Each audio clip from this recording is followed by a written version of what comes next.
At my 7-year-old daughter's birthday party, 10 minutes in, my entire family stood up and left. "We've got better things to do," my mom said, while my sister smirked. My daughter just sat there frozen. I didn't yell. I did this. The next day, they called me in a panic. My daughter Lily had been counting down for weeks. She'd circled the date on the calendar herself, drawing little hearts around the number 7. That morning, she was already dressed before I even rolled out of bed, twirling in her blue party dress like it was Cinderella's ball gown. "Do you think they'll like the cake?" she asked me, eyes wide, almost breathless. "They'll love it," I said. I didn't add that I'd been up until midnight frosting it twice because the first layer slid sideways, or that my fingers were still sticky from blowing up balloons at 2 in the morning. The living room was cozy, not extravagant. Streamers, balloons, the slightly crooked banner, plates lined with sandwiches and cookies. Nothing fancy, but it had heart. The doorbell rang. Lily's face lit up. "They're here!" I opened the door, and in swept my sister Angela, heels clicking, perfume cloud trailing, with her 3 children, Tori, Brandon, and Joshua, marching behind her like little soldiers. My parents followed, coats tight around their shoulders, eyes already scanning the room. "Happy birthday!" I said brightly. My mother's gaze flicked to the cake, then to me. "Oh, you baked," she said. Not unkind. Not kind either. My sister gave the room a slow once-over, lips twitching. "It's cozy." Cozy. The word hung in the air like smoke. Her eldest daughter Tori let out a little laugh, quickly covered by her hand. My father cleared his throat. "Smells like chocolate." I couldn't tell if that was approval or a complaint. With him, it was always both. Lily darted forward, her smile so wide it hurt to look at. "Hi, Grandma! Hi, Grandpa!" She tugged gently at my mother's sleeve, waiting for a hug. My mother patted her arm absently, already turning toward the food table. Lily's smile wavered, just for a second. We all sat, the room filled with the scrape of chairs and the faint rustle of gift bags being set down. No one touched the sandwiches. My sister's children whispered to each other, heads bent, shoulders shaking with suppressed laughter.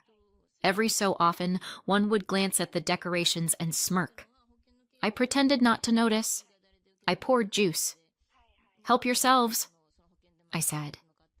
No one moved. 10 minutes felt like an hour. The air was heavy with unspoken things. My sister asked my mother, in a voice just loud enough for me to hear, "So, are we still going later?" My mother gave the tiniest nod. Lily caught it. I saw her shoulders stiffen, her eyes flick between them, confusion clouding her face. And then, just as Lily reached for a cookie, trying, bless her, to pretend everything was fine, my mother stood abruptly. She smoothed her jacket, adjusted her scarf, and then, in a voice sharp enough to slice the air, she said, "We've got better things to do." It wasn't a shout. It was worse. Casual, dismissive, final. My sister stood too, her kids leaping up like it had all been rehearsed. "Come on," she said lightly. "We shouldn't keep people waiting." "See?" one of the children whispered. "Told you this would be boring." Chairs scraped. Coats were pulled on. The door slammed. And they were gone. Silence collapsed over the room. The balloons sagged lower. The cake looked ridiculous, sitting untouched in the center of the table. And Lily, my sweet Lily, just sat there, frozen in her chair, her eyes wide, her little hands twisted together in her lap. Finally, her voice cracked out in a whisper. "Mom, did I do something wrong?" It broke me. I knelt down, pulled her into my arms, and said fiercely, "No, you did nothing wrong." But she didn't look convinced. She kept staring at the door like she was waiting for it to open again. It didn't. I held her tighter, my fury rising like a tide. Cold, controlled. I didn't yell. I didn't beg. I didn't chase after them.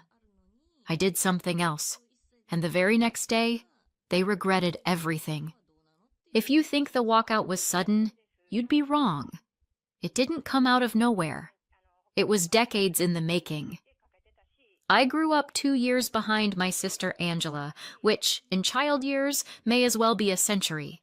She was the golden child, the pretty one, the bubbly one, the one who seemed born knowing how to make friends, how to walk into a room and have everyone gravitate toward her. And then there was me, the smart one, which is really just code for not the pretty one, not the fun one. While she was learning how to apply eyeliner at 13, I was teaching myself HTML. While she was sneaking out to parties, I was sneaking into the library after hours because the librarian had cut me off on the maximum number of borrowed books. Guess who the family preferred having around at Thanksgiving? Let me give you a hint. It wasn't the girl hiding in the corner with a secondhand laptop. They didn't even try to hide it. "Why can't you be more like your sister?" was basically the soundtrack of my childhood. And yes, I laughed it off. What else could I do? Dry humor was my only weapon. Sure, let me just magically become tall, blonde, and charming. Should I send in a request form? They rolled their eyes. I rolled mine harder. And the gap grew. By the time we were teenagers, the roles were set in stone. Angela sparkled. I endured. But here's the thing about being overlooked. You learn to work. Really work. While she was busy dazzling, I was busy building. Ideas, plans, spreadsheets, businesses before I was old enough to vote. My family thought it was cute. A hobby. A nerdy little quirk. They had no idea what I was laying the groundwork for. And then came Thomas. The man they still insist is the reason for all my success. I met him at a conference. A real nerd fest. Bad coffee, worse suits, endless PowerPoints. He wasn't rich. He wasn't flashy. He was like me. Hungry, driven, restless. We sat in the back row making sarcastic comments about the speakers, and by the end of the weekend, I knew. Thomas wasn't just someone I liked. He was someone I could build with. We both started with nothing. Long nights, no safety net, ramen for dinner, hustling every angle we could. His business grew. Mine grew. Slowly, painfully, but together. But ask my family, and they'll tell you a different story. She got lucky, they say. Married a rich man. Funny how the narrative shifts when it suits them. When we were broke, they called me foolish for wasting my time. When we succeeded, suddenly it was all his doing. Convenient, right? But that's the family way. They take your achievements, twist them into something they can dismiss, and then hold out their hands when it benefits them. And oh, did they hold out their hands? It started small. A little help here and there.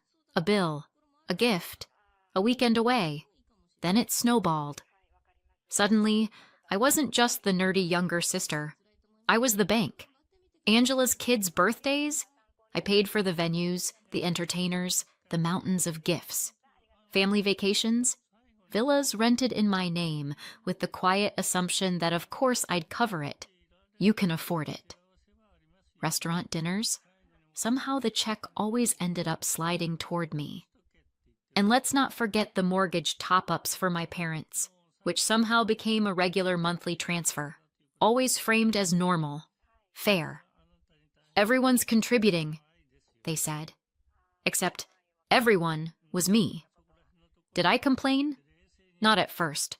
Because here's the ugly truth. I wanted to belong. I wanted their approval. I wanted them to look at me the way they looked at my sister. With admiration, with warmth, with pride. So I paid. And paid. And paid. But here's what happens when you feed entitlement. It doesn't shrink. It grows. It stopped being requests and became expectations. If I didn't immediately say yes, they acted like I was selfish. If I dared to suggest something modest instead of extravagant, they looked at me like I'd committed a crime. The message was clear.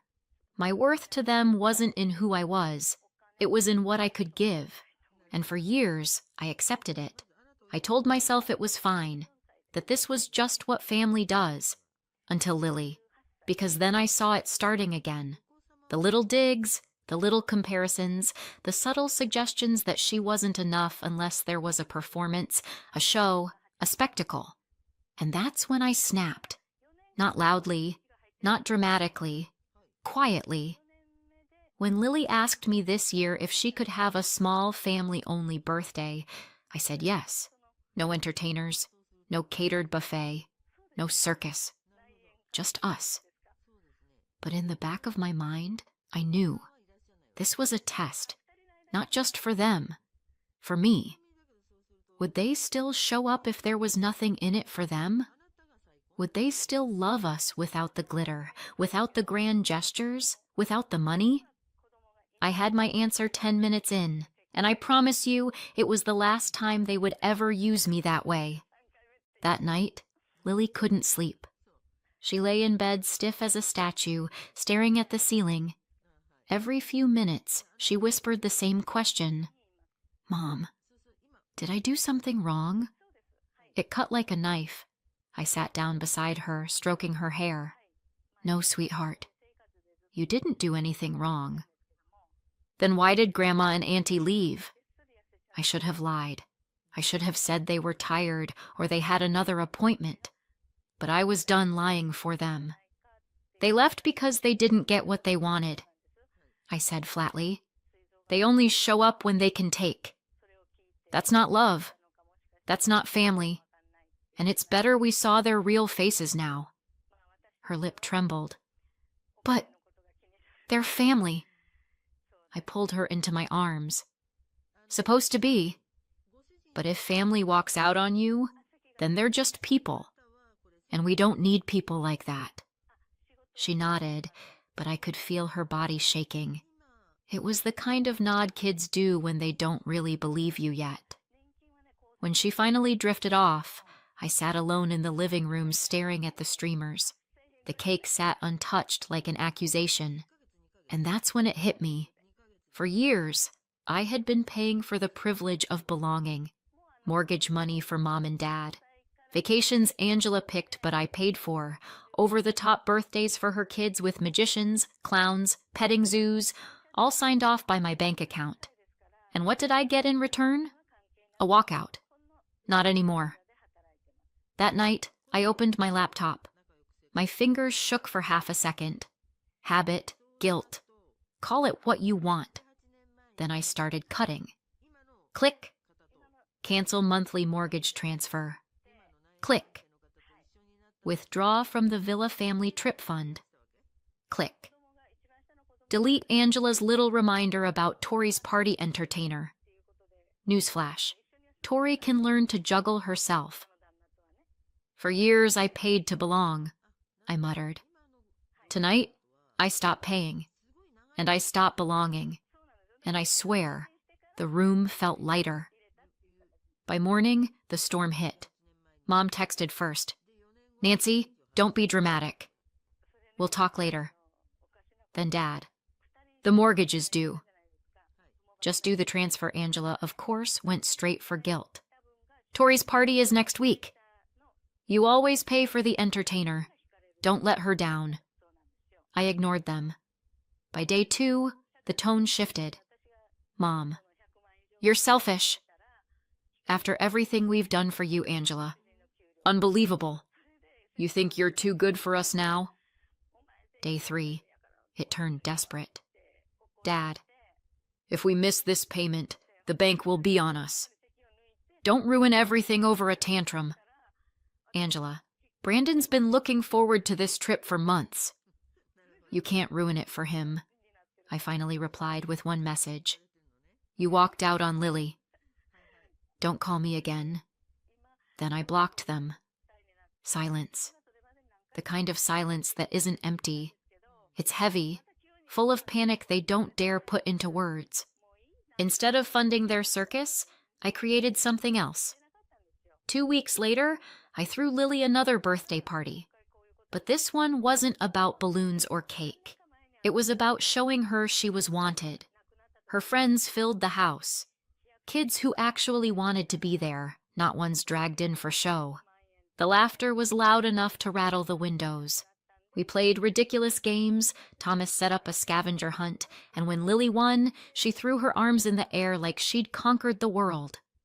I looked at her glowing face and thought, this is what a party looks like. And as the kids ran through the yard, my phone buzzed on the counter. Preview texts lit up the screen like fireworks. We can't make the mortgage this month. The villa deposit is non-refundable.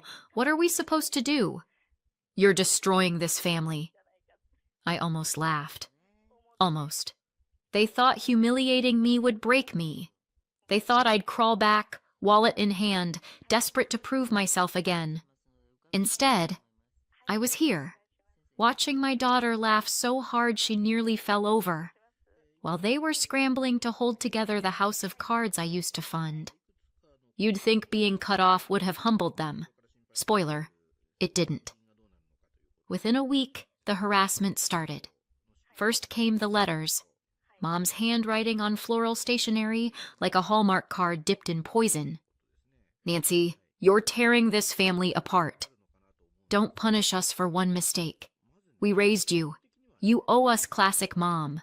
If passive aggression were an Olympic sport, she'd have more medals than Michael Phelps. Then the emails. Angela didn't bother with guilt. She went straight for the jugular. You're selfish. Everything you have came from Thomas. Don't pretend otherwise.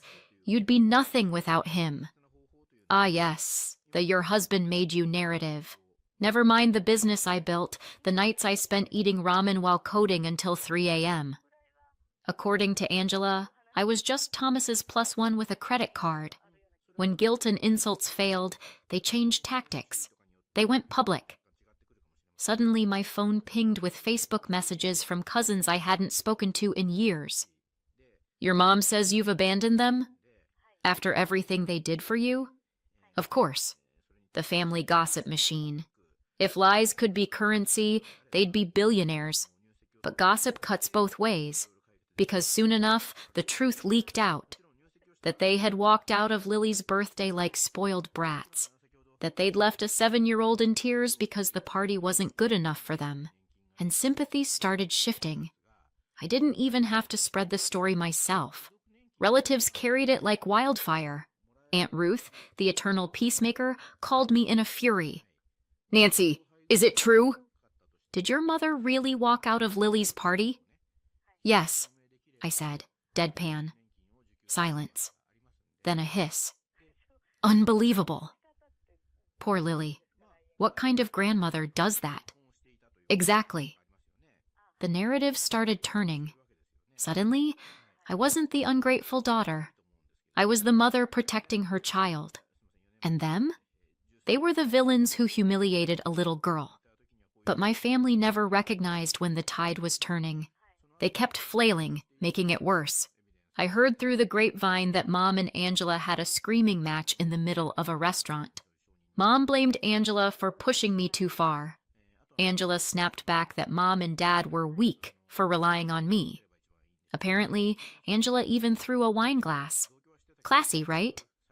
Meanwhile, her kids, Tori especially, were sulking to anyone who'd listen. Why don't we have parties anymore? Why can't we go on vacation? Loud, bratty, entitled. Relatives called me with updates, half concerned, half gloating. Nancy, they're falling apart without you. I almost felt sorry for them. Almost. And then came the lowest blow. They went after Lily.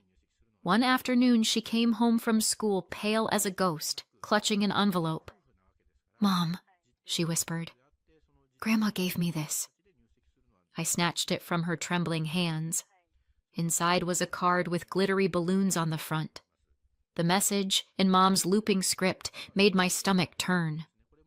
Dear Lily, We love you very much. We only left your party because your mom ruined it. If she stops being difficult, we'll come back. Love, Grandma, and Grandpa. My vision went red. Manipulating me was one thing, but trying to poison my daughter against me? That crossed a line.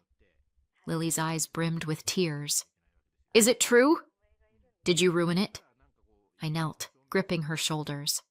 No, absolutely not. They're lying because they want control. None of this is your fault, and it's not mine either. She nodded slowly, but I could see how shaken she was, how much their words had cut.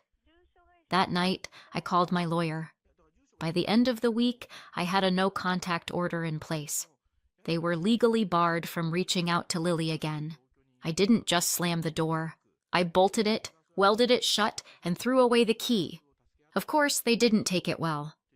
Angela left me a voicemail that was basically a scream put into words. You're poisoning Lily against us. You're cruel. You're destroying this family. Funny, because the last time I checked, they were the ones who walked out on her birthday. Mom tried another letter. Nancy, you're overreacting. We just want to love Lily. Stop making her suffer. The irony nearly made me choke. Meanwhile, I heard they'd started asking around for loans. Extended cousins, old family friends, anyone gullible enough to hand over cash. Word was, Mom and Dad were months behind on their mortgage. Angela canceled her kids' big birthday bashes. The villa for the family trip? Gone. The facade was cracking. They weren't just losing me, they were losing the image I'd paid for all these years. After the no-contact order, she stopped looking over her shoulder. She smiled more, laughed more, drew picture after picture, filling notebooks with color. One evening, after a day of playing with her friends, she curled up next to me and whispered, Mom, this is the best day of my life. I held her tight, and for once, I didn't feel the old ache for approval, because I realized I didn't need my parents' love or Angela's fake sisterhood to give my daughter the life she deserved. But the drama wasn't done yet, because desperate people get sloppy. I heard from Aunt Ruth again. Apparently, Mom had broken down at a church luncheon, sobbing about how I'd ruined everything. Angela stormed out, calling her pathetic. Dad tried to smooth things over, but he only ended up shouting too. They were unraveling in public now, no masks left. And me? I didn't have to lift a finger. Here's the truth. Their rejection still hurt. The child in me still wanted their approval.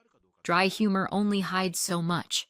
But every time I remembered Lily's pale face holding that letter, I knew I'd done the right thing. Because if that's what family looks like, I want no part of it. So where are we now? Mom and Dad. Juggling bills, drowning in debt, begging for handouts. Angela.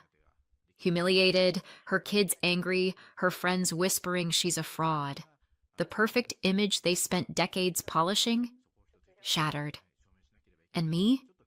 I have Lily. I have Thomas. I have a life built on truth, not lies. They thought they could shame me into giving more. Instead, they lost me. And Lily.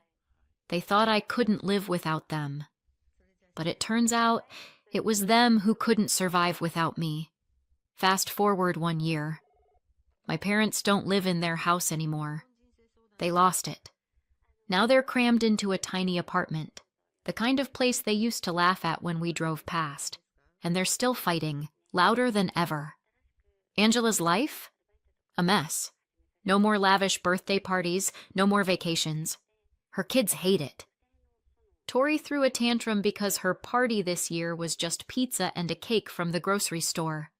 Brandon keeps complaining they never do anything fun anymore. Joshua told a cousin, Aunt Nancy ruined everything. Which is hilarious, because I haven't given them a dime in over a year.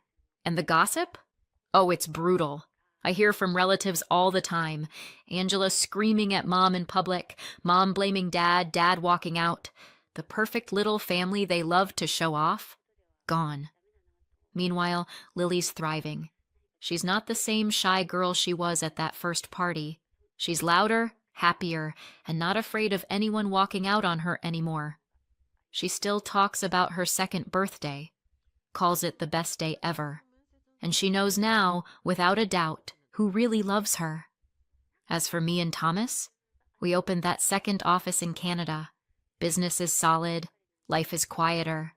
And without the constant drain of funding my so-called family, I finally have the energy to focus on what matters. Sometimes relatives still call me, whispering that maybe it's time to make peace. I just hang up, because peace with people who would walk out on a child? That's not peace. That's surrender. So what do you think? Did I go too far? Or not far enough? Let me know in the comments, and don't forget to subscribe for more. Family is supposed to be forever, right? The ones who hold your hand when the world collapses. The ones who never walk away. I used to believe that too. My name is Hannah. Not too long ago, I lost my husband, David, to liver cancer. Now it's just me and my 10-year-old daughter, Emma. My heart was shattered. And that's when my family stepped in, my parents, my younger brother Mark, and his wife Caroline. They had what they called the perfect remedy. A family weekend in Olympic National Park. Fresh air, tents, no cell service. It was supposed to be peaceful, healing. It felt like love, like comfort. Until one morning, I woke up to silence. The cars? Gone. The tents? Gone. The food, the gear, the people? Gone. No signal. No help. Just one thing left behind on the weathered picnic table. A folded note from Mark. This is for the best. Trust me. A joke? A mistake? Or something much, much darker? If you're already stunned, wondering how anyone's family could do that to them, stay with me. Let me tell you what happened in those 10 days in the woods, and what I learned about the people I once trusted with everything. When someone dies, suddenly everyone around you becomes a grief expert. You need a change of scenery. You should focus on your kid. Hannah, you can't keep closing yourself off. I heard it so often, their voices started merging with my own thoughts. Maybe they were right. It had been almost 2 months since David died.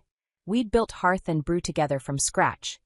A cozy little coffee shop in Fremont with brick walls and latte art David used to swirl himself. Now there were 27 locations. And I was the sole owner. Big deal. Success is empty when you have no one to share it with. Emma was still there. My daughter. My little grown-up in disguise. 10 going on 30. Mom, you didn't eat again, she said gently one day after I left another full plate untouched and slipped out onto the balcony. Not hungry. Then at least drink some tea. Daddy said tea doesn't fix problems, but it keeps your hands warm. That was Emma. Soft voice. Eyes like her father's. Not crying. Not complaining. Holding it together because she saw me falling apart. Just the weekend. 2 nights, my mother Linda said, squeezing my hand like it would anchor me. Mark's organizing everything. Tents, a lake, esmores. No phones, no work. You're kidding, right? I said. I'm barely holding it together, and your idea is to put me in a sleeping bag in the woods? Not sleeping bags. Nature. Stillness.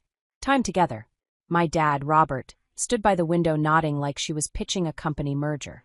Mark, naturally, was there too, that perpetual half-smirk on his face, along with Caroline, who always smelled like coconut sunscreen and looked at me like I was an unpaid intern at her family reunion. Emma will love it, Mark said. And you need to get out of that concrete shoebox. I'm not sure being in the woods with people who think grief is a weekend activity is what I need. Then sit in the tent, he shrugged. Still beats 3 days in pajamas on your couch. They didn't argue logic. They used Emma. When I told her about the trip, her face lit up like a flashlight in the dark. Really? We're going to that park Dad talked about? With the lake? And bears? Let's hope no bears. And esmores? Definitely esmores. Watching her bounce in place, I felt the tightest parts of me loosen just a little. If she could smile, then I could try. Saturday morning, they picked us up. 2 cars, Mark and Caroline in their Subaru, and my parents in their old Ford Escape. Emma and I rode with Mom and Dad. Sleeping bags in the trunk, coolers packed, camp chairs wedged between grocery bags. I stared out the window at the mist curling over Puget Sound, trying to convince myself I hadn't made a terrible mistake. Crossing into Olympic felt like crossing a border. City noise faded into green silence. My phone blinked, no service. supposed to feel freeing. Instead, it felt like a warning. We pulled up at the campsite near Lake Crescent. There were picnic tables, logs for sitting, and damp patches of moss that Emma poked with her shoe. "Mom, look! A squirrel! And he has a nut!" Mark and Caroline unpacked like pros. Mark had a hatchet in hand before the engine even cooled. Caroline wiped her sunglasses with a designer cloth. "This is it, guys. No emails. No headlines. Just the great outdoors. Just family." I gave a small laugh. Just family. As if that guaranteed anything. They set up tents. Emma helped. I sat on a log sipping tea from a thermos, watching her leap between stones like a woodland sprite. For a second, just one, I thought, maybe this really could help. Maybe being here, disconnected from everything, surrounded by trees and people who claimed to care, would mend something inside me. I was wrong. When someone dies, life splits into before and after. But every now and then there's a pause. Like the universe hits the brakes and says, just be. That night by the fire felt like that. I sat wrapped in a blanket, cradling a mug of herbal tea, watching Emma and my nephew Jake argue over who could toast a marshmallow to golden perfection without turning it into charcoal. Emma's tongue stuck out in pure concentration. Jake's face was already smeared with chocolate. And I laughed. Not politely. Not to keep up appearances for my kid. But real laughter. Rising from somewhere deep, from a part of me I thought had been burned out by grief. Caroline was pouring hot cider from a thermos. Mark and my dad were having a mini-war over firewood stacking methods. My mom was wiping her hands on a camping apron no one understood why she brought. And in all of it, in the crackling, warm, marshmallow-scented chaos, there was something that felt almost alive. I watched their faces glow in the firelight, reflected in the lake behind us, and wondered if maybe I'd been wrong. Maybe they were trying to help. Maybe their suggestions weren't attempts to reshape me, but genuine attempts to pull me from the fog. Maybe. That night, I couldn't fall asleep right away. Emma curled beside me, warm, soft, breathing deeply. I lay there, stroking her hair, listening to the faint hiss of dying embers beyond the tent wall. And then something fragile twisted in my throat. David would have loved this. He would have been passing around wine from a camping flask, arguing with Mark over who made better foil-pack potatoes. He would have lifted Emma high into the air, squeezed my hand when the stars peeked through the clouds. I didn't cry. I just lay there, holding that feeling like a tiny ember. Maybe this was my turning point. I would survive. For Emma. For him. For myself. I fell asleep with the faintest smile. "Mom, wake up. You can see everything from the top." Emma was already dressed in her sneakers, flashlight in hand, eyes lit up like it was Christmas morning. It was barely dawn. We hiked through the trees and climbed a low ridge.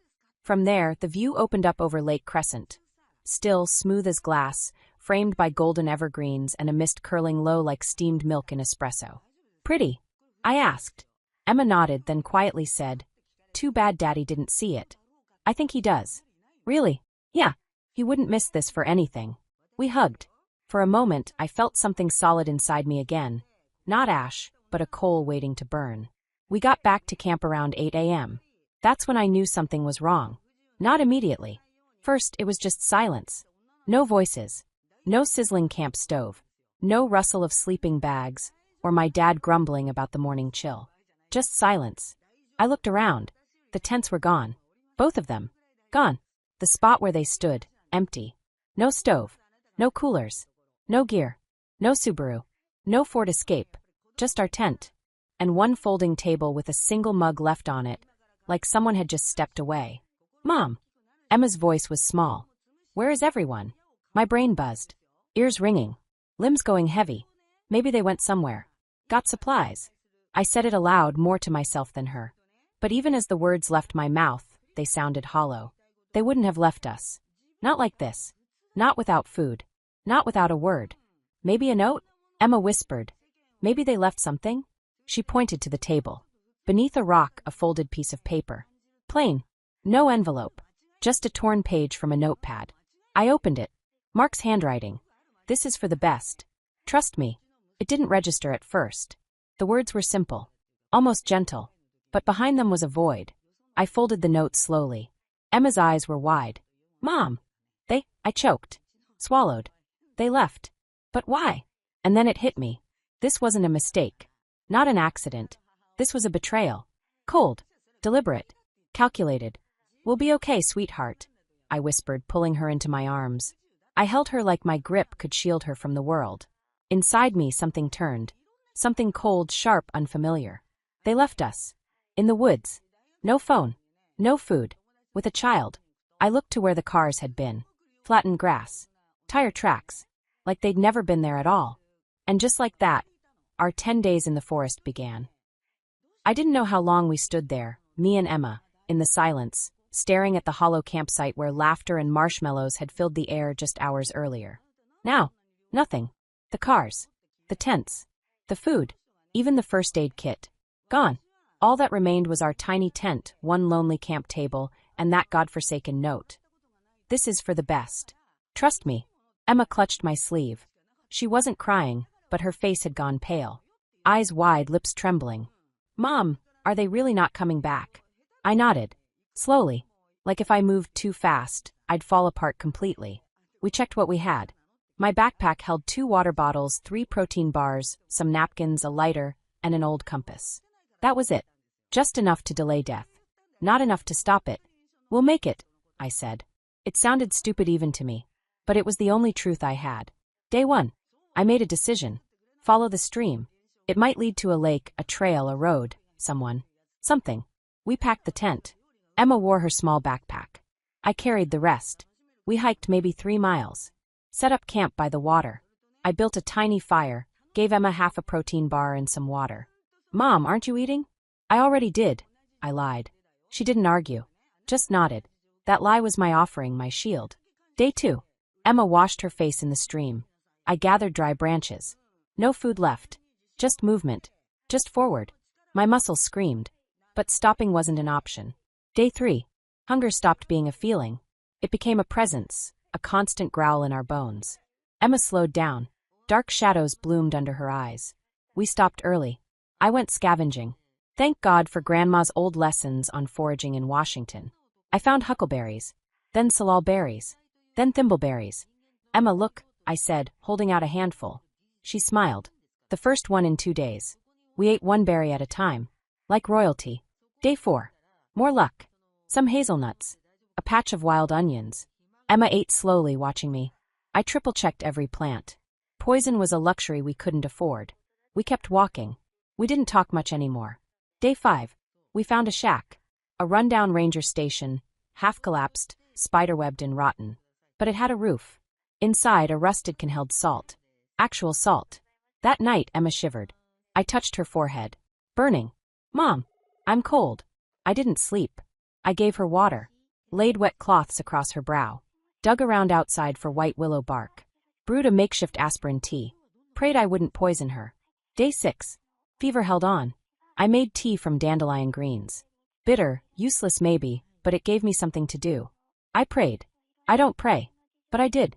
Day 7. The fever finally broke. Emma slept.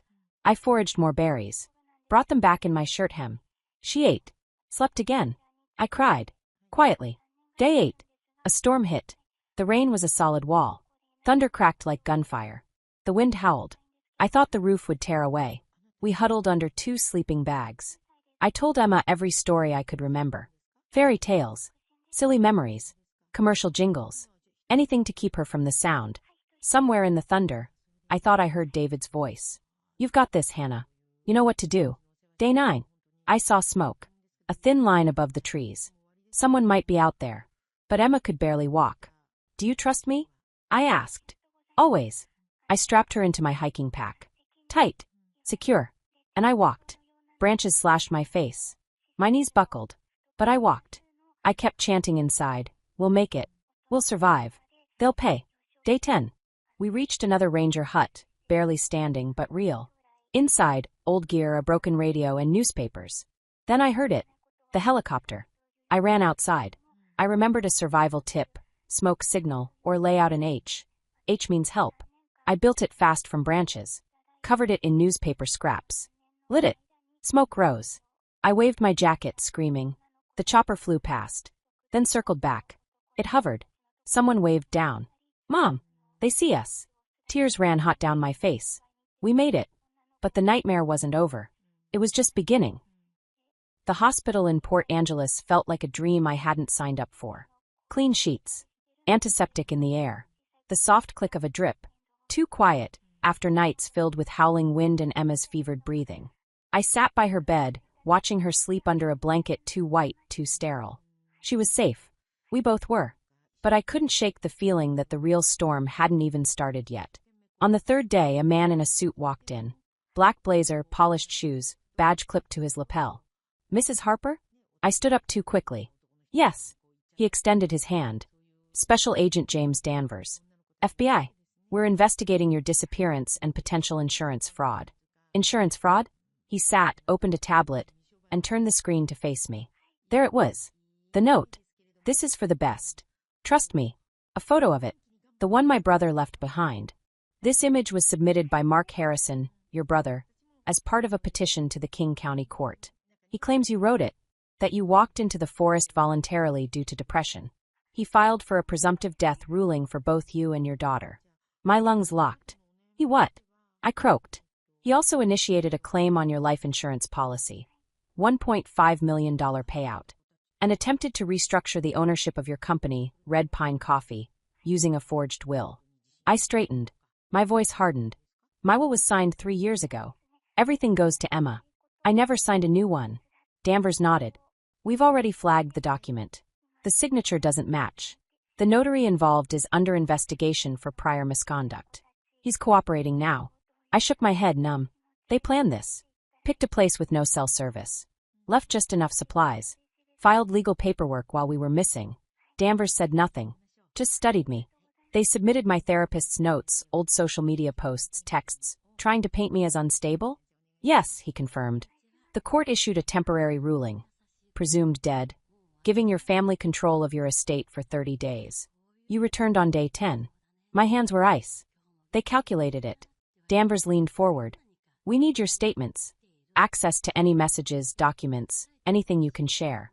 The more we gather now, the faster we can act. I nodded. Take everything. That same afternoon, I met with a lawyer. He confirmed what I feared. They had already moved on bank accounts, attempted to change the LLC agreement, even filed to transfer my home title. They were fast, he said. But not faster than you getting out. It's not enough, I said. I want to press charges. Fraud. Conspiracy. Attempted murder. You will, he said. We're coordinating with King County detectives. They're working jointly with the Bureau. Later that night, I sat next to Emma again. She looked up at me, her hand in mine. Mom, she asked, did they really want us to die? I didn't look away. I don't know what their full plan was. But they didn't expect us to come back. Her face changed. No fear. Just steel. We're here now, she whispered. They failed. I kissed her forehead. They failed. That night, I wrote my official statement. Attached everything I had. Texts from Mark, strange voicemails, the photo of the note, even Caroline's odd messages. Tomorrow, the investigation would begin. And this time, I wouldn't be the one left behind. When I finally saw Mark, Caroline, and my parents again, it wasn't in someone's living room or the sterile hallway of a hospital. It was in the King County District Attorney's office, inside a cold, gray conference room with Venetian blinds and bottles of water lined up like props. They sat across the table. The people who had tried to erase me and my daughter from existence. Mark looked down. Caroline was perfectly composed, not a hair out of place. My mother and father looked tired, wearing expressions of forced concern, like they were auditioning for sympathy. I thought you were, Mom started. No, I cut in. You hoped we wouldn't come back. Our lawyer, David Kim, set a thick file on the table and opened it like a card dealer laying out aces. The King County Court received a petition from Mark Harper declaring Hannah Harper and her daughter Emma as presumed dead, he said. Accompanied by a handwritten note, submitted as evidence that Hannah had willingly walked into the forest. Also filed were insurance claims and a forged will transferring assets and business ownership. Mark's voice came, strained. We followed procedure. The note looked like a goodbye. We thought she gave up. With her 10-year-old daughter? I turned to him. And none of you found that strange? Caroline jumped in, crisp and clinical. You were in a dark place, Hannah. After David's death, you were posting disturbing things. You said you were drowning, that you didn't see a future. I laughed, dry and hard. So you responded to my grief with insurance fraud? My father tried. We didn't want to hurt you. We were scared. You weren't yourself. David Kim slid a page across the table. The signature on the new will doesn't match. We've submitted it for analysis. The notary involved is under federal review. The FBI already has a file open. Mark was silent. Caroline clenched her water bottle, so hard her knuckles went white. Later that day, I received an email from Red Pine Coffee's corporate bank. All account activity had been frozen. Legal counsel filed for temporary protection of business assets and corporate structure. Any changes initiated by my so-called family were now null. 10 days. That's all it took for them to file to have us declared dead. Begin a $1.5 million life insurance claim. Present a forged will. Attempt to seize business shares and bank accounts. They didn't search for us. Not even a fake attempt. They knew exactly where we were, because they left us there. That night, Emma and I were home, released from the hospital 2 days earlier. She lay curled on the couch in a fleece blanket, clutching a mug of hot cocoa. "Mom," she asked, "they really thought we were gone forever?" I nodded. They didn't just think it. They wanted it. But we came back. I smiled. "Yeah, baby. We did." The next morning, I gave a full statement to the district attorney's office. From how the trip was planned, to the morning I woke up in an empty campground. I turned over the original note, photos, business contracts, even my official will from 3 years ago that named Emma as my sole heir. The investigator already had a timeline forming. The notary who stamped the forged will was under scrutiny and had started cooperating. A handwriting expert confirmed discrepancies. Their perfect plan was unraveling. That evening, the news ran our story. Mother and daughter survived 10 days in Olympic National Park after being left behind. Now, prosecutors question whether the family moved too quickly to declare them dead and claim financial benefits. I watched the report stunned, not just by how close we came to disappearing, but how quickly they'd started carving up what we left behind, as if we were already ghosts. Agents told me the case had been referred to federal prosecutors. Mark Harper, Caroline Harper, Linda and Robert Harper, all listed as persons of interest. The notary, now testifying under oath, may receive a plea deal in exchange for full cooperation. This wasn't over. It was just beginning. Trial was next. And this time I'd be in the room. 3 weeks after Emma and I made it back to Seattle, the preliminary hearing took place at the King County Courthouse. It wasn't a full trial yet, no jury, no final verdict, but it was the moment where the court decided if there was enough evidence to move forward with criminal charges against Mark, Caroline, and my parents, Linda and Robert Harper. We arrived early that morning. Emma sat next to me in the hallway outside the courtroom, her hair in tight braids, her favorite worn-out chapter book resting on her knees. I couldn't stop staring at the door we'd soon be called through. We were called in first. My attorney, David Kim, walked beside me, calm and precise. The prosecutor, a sharp-eyed woman in her 40s, wearing a navy suit-like armor, presented the evidence. The original note Mark left in the forest. A forged will naming him as beneficiary. Confirmation from the insurance company that a $1.5 million claim had been filed. A handwriting analysis showing my signature on the new will was faked. Banking logs and emails showing attempts to access my accounts and take control of Red Pine Coffee. Then came the notary. His name was Martin Shaw. Pale, middle-aged, with shaky hands and a crumpled expression. He admitted to notarizing the will without me present, based on documents delivered by a third party. Under pressure, and in exchange for a promised cut of the business, he went along with it. The prosecution had already secured a cooperation deal with him. Mark, Caroline, and my parents sat just a few feet away. Mark didn't meet my eyes. Caroline was tense but composed, her lips a hard line. My father stared at the floor. My mother dabbed at her eyes with a tissue, but I didn't believe a single tear. The judge, a distinguished older black man with clear, steady eyes, listened carefully. After both sides finished, he spoke simply. "There is sufficient evidence to proceed. The case will move to trial." After the hearing, the prosecutor approached me quietly. "Thank you for surviving," she said. "Because of you, we can stop people who believe a life is just a dollar amount." The next day, the media lit up. They left her to die. Daughter and mother exposed chilling family plot in the woods. The Harpers, a family divided by greed. Reporters called. Invitations came from talk shows. I said no to all of them. I wasn't ready to let strangers into our story. Instead, Emma and I focused on living. Really living. We moved. Small house. Nothing fancy. But it had a garden. I planted a rose bush in the center, just like the one David had tended in our old backyard. One evening on the porch, Emma curled beside me, watching the sun fade behind the fence. Mom, do you think they'll go to jail? I paused. Probably. Not today. But it's coming. The truth's on our side now. She nodded slowly, then whispered, I won't ever let you go. I pulled her into my arms and held her close. Her heart beat slow and strong against mine. We knew what lay ahead, depositions, court dates, more painful memories brought back into the light. But we weren't alone anymore. I wasn't the woman they could gaslight or manipulate or abandon. And Emma wasn't just that little girl left in the forest. We'd survived. We'd stood back up. We'd built something new. Sometimes family isn't who shares your blood.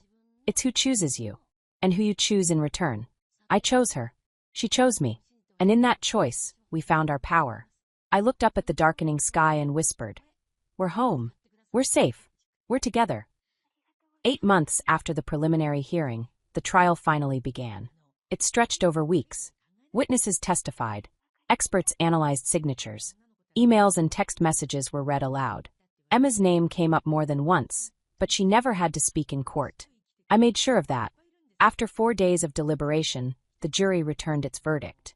Mark Harper was found guilty on multiple counts: conspiracy to commit fraud, attempted unlawful inheritance, and endangering a minor.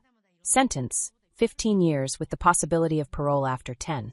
Caroline Harper was convicted of document forgery and aiding and abetting insurance fraud. She received 12 years, eligible for parole after 8. Linda and Robert Harper were both convicted as accomplices, charged with fabricating death claims and attempting to obtain insurance funds under false pretenses. Each received 10 years, with eligibility for parole in 6. The case made headlines nationwide. But I didn't care. The story wasn't theirs anymore. It was ours. Emma and I began again. We made breakfast on weekends, picked blueberries at a farm nearby, watched movies with too much popcorn. She started painting. I started smiling again. The scars didn't vanish, but they stopped aching. We remembered, but we didn't live there. Forgiveness isn't required, but freedom is. And we found it. Thank you for staying with me until the very end of this story. If Hannah and Emma's journey spoke to you, if you believe that even in the darkest places there's still a way out, please like, subscribe, and share this story with someone who might need it. Your support is the spark that keeps the light going. And now I'm listening. Have you ever experienced a betrayal that turned your world upside down? Tell me in the comments. Sometimes, words can save more than you realize.